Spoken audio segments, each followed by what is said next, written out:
Devils kitchen. మీరు మజ్మల్ boys movie చూస్తుంటే ఈ పాటికి దీని గురించి తెలిసి ఉంటుంది. ఈ కేవ్స్ గురించి అందరూ భయపడుతుంటారు. ఇది తమిళనాడులో కొడైకనాల్లో ఉంటుంది. దీన్ని ఫస్ట్ టైం 1821లో బ్రిటిష్ ఆఫీసర్ బిఎస్ వార్డ్ అనే ఒక పర్సన్ కనిపెట్టాడు. ఆ తర్వాత కమల్ హాసన్ గారు 1990స్లో తీసిన గునా మూవీలో ఈ కేవ్స్ని చూపించారు. అందుకే వీటికి గునా కేవ్స్ అనే నేమ్ కూడా వచ్చింది. ఆ మూవీ తర్వాత అక్కడికి వచ్చే టూరిస్ట్ సంఖ్య కూడా పెరిగింది. కానీ అక్కడికి వచ్చిన టూరిస్టులో చాలామంది మిస్ అయిపోయేవాళ్ళు.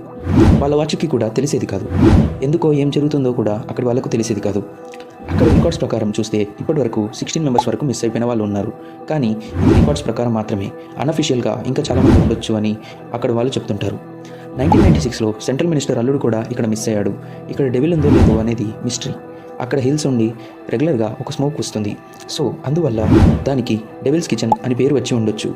ఇక్కడ డెవిల్స్ ఉన్నాయనేది మోస్ట్లీ భయం వల్ల పుట్టిన రూమర్ అయి ఉండొచ్చు. అక్కడికి వెళ్ళిన వాళ్ళు మిస్ అవ్వడానికి మెయిన్ రీజన్ ఆ కేవ్స్ యొక్క ఆర్కిటెక్చర్. అందులో డేంజర్ ప్లేసెస్ ఎక్కడ ఉన్నాయో ఎవరికీ అర్థం కావు. ఒకవేళ ఐడెంటిఫై చేసినా అవి ఎంత లోతుంటాయో ఎవరూ చెప్పలేరు.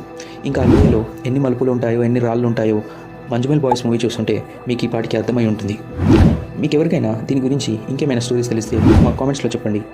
Subscribe the channel. Thank you for watching.